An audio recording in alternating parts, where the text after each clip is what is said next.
Hello everyone, welcome back on my channel Nutan online study. आज इस video में हम लोग पढ़ रहे हैं आरटीई एक्ट 2009 शिक्षा का अधिकार अधिनियम। इसके पहले भी हमने इस वीडियो पे ऑलरेडी मैंने इस टॉपिक पे वीडियो अपलोड कर दिया था, बट आज हम उसको पूरी डिटेल में अच्छे तरीके से जानेंगे। तो ये बहुत इम्पोर्टेंट टॉपिक है बीएड का, और 2000 अधिनियम या 2000 का जो आरटीई एक्ट था उसके जो रिकमेंडेशंस हैं आज हम उसको पूरे डिटेल में पढ़ेंगे। अगर आपको उसका पीडीएफ चाहिए तो आप मुझे कमेंट सेक्शन में कमेंट करेंगे तो आपको इसका पीडीएफ भी मिल जाएगा।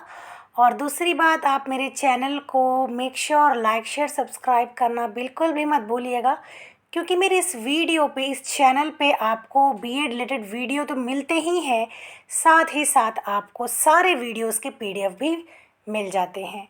ठीक है ना? तो आपको क्या करना है, केवल सब्सक्राइब बटन को हिट करके मेरा चैनल सब्सक्राइब कर देना है। ठीक है, आज हम आरटीई एक्ट 2009 की जो रिकमेंडेशंस हैं, बहुत इंपॉर्टेंट टॉपिक है, वो आज हम लोग पढ़ेंगे अपनी इस वीडियो पे। चलिए देख लेते हैं आरटीई एक्ट 2000 में जो आया था वो क्या था। जो आरटीई एक्ट था ये क्या कहता है कि बच्चों को फ्री और कंपलसरी एजुकेशन देना है, और ये एक्ट 2009 में पास हुआ था पार्लियामेंट से। ठीक है, जिसमें कि कंपलसरी एजुकेशन 6 से 14 साल के बच्चों को देने की बात कही गई थी। ठीक है, until they complete elementary education in neighbourhood school, यानी कि 6 से 14 साल के बच्चों को कंपलसरी और फ्री एजुकेशन देना है।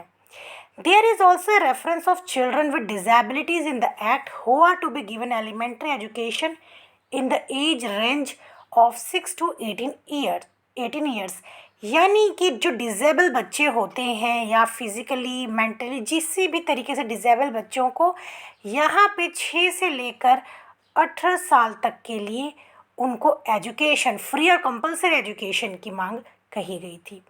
The act also has provision for every child who is about 6 years of age and has not yet admitted to any school or could not complete education due to any reason to be admitted in class appropriate to his or her age, यानी ऐसे बच्चे जो या तो गरीबी के कारण या तो कोई भी रीज़न हो उसके कारण वो स्कूल नहीं जा पाया, तो भी उसे स्कूल में एडमिशन देना होगा उसके एज के हिसाब से, वो जितने एज का, उसके अप्रोप्रिएट एज के हिसाब से उसको क्लास में एडमिट किया जाना चाहिए। ठीक है, यहाँ पे देखिए,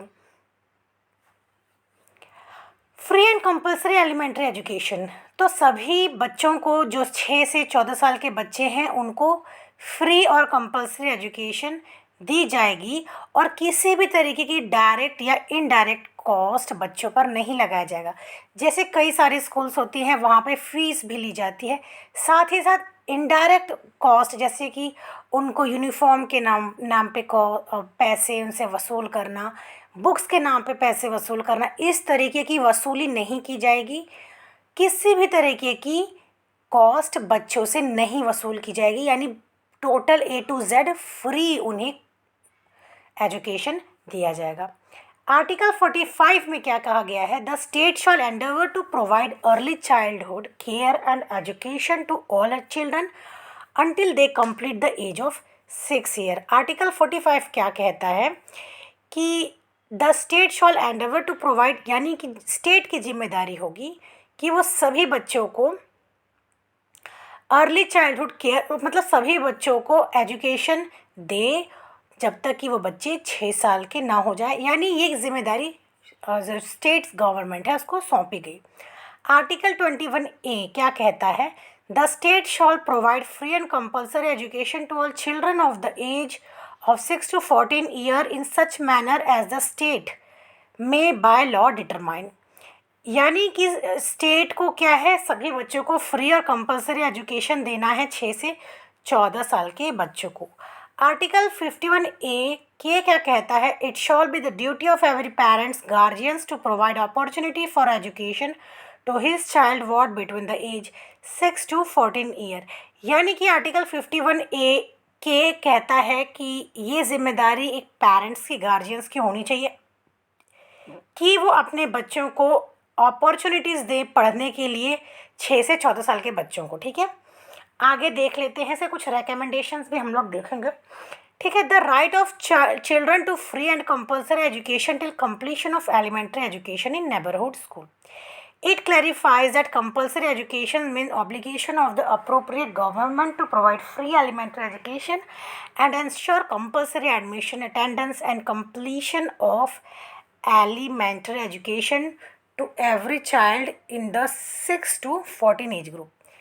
फ्री मीन्स यहाँ पे क्या बताया गया है कि किसी भी बच्चे से किसी भी तरीके के चार्जेस या एक्सपेंसेस नहीं लिया जाएगा। सभी बच्चों को 6 से 14 साल के एज ग्रुप के जो बच्चे हैं उनको स्कूल में कंपलसरी और साथ ही फ्री एजुकेशन प्रोवाइड की जाने की बात इसमें कही गई है।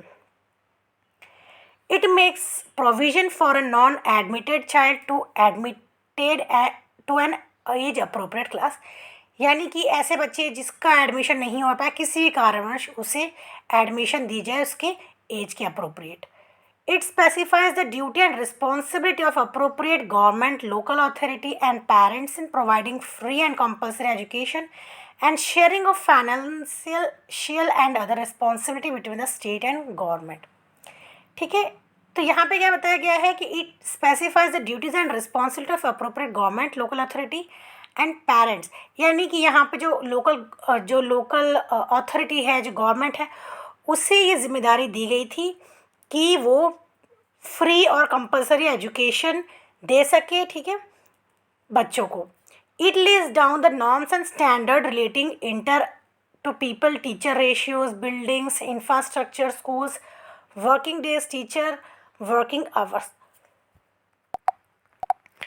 तो इसमें टीचर कितने होना चाहिए, कितने बच्चों में कितने टीचर्स होने चाहिए, बिल्डिंग्स कैसी होनी चाहिए, इंफ्रास्ट्रक्चर, स्कूल्स कैसा होना चाहिए, ये सारी बातें भी इसमें रेकमेंड की गई कि किस तरीके से होना चाहिए।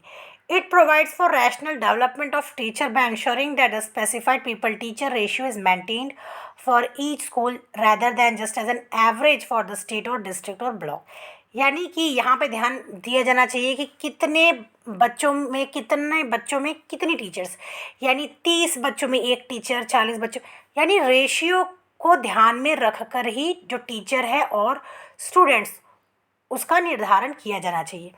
It provides for appointment of appropriately train teacher, train teachers को बच्चे को पढ़ाया मतलब जो टीचर्स हैं वो भी ट्रेंड होनी चाहिए।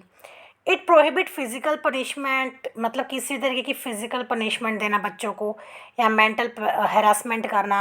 ठीक है, या किसी तरीके की जो फीस है वो लेना, प्राइवेट ट्यूशन्स जो है टीचर्स के ज़रिए मतलब लेना, इन सभी चीज़ को प्रोहिबिट किया गया था, यानी बंद करने की बात की गई थी। आगे देख लेते हैं इम्प्लीकेशंस ऑफ RTE एक्ट 2009, यानी रिकमेंडेशंस आप कह सकते हैं कि रिकमेंडेशंस क्या थी RTE एक्ट 2009 की। फर्स्ट है role of school management committees. Section 21 and 22 the right of children to free and compulsory education act 2009 insist upon school to constitute school management committees comprising local authority, obviously parents, guardians and teachers, and 50% will be women। यानी कि section 28 and 22 क्या कहता है कि बच्चों को free और compulsory education देना है एक्ट 2009 के तहत, जो कि क्या कहता है कि 50% स्कूल में वुमेन्स होनी चाहिए, और यहाँ पे जो है पेरेंट्स, गार्जियंस और टीचर्स, इसको मिला के भी इसमें रिकमेंडेशंस दी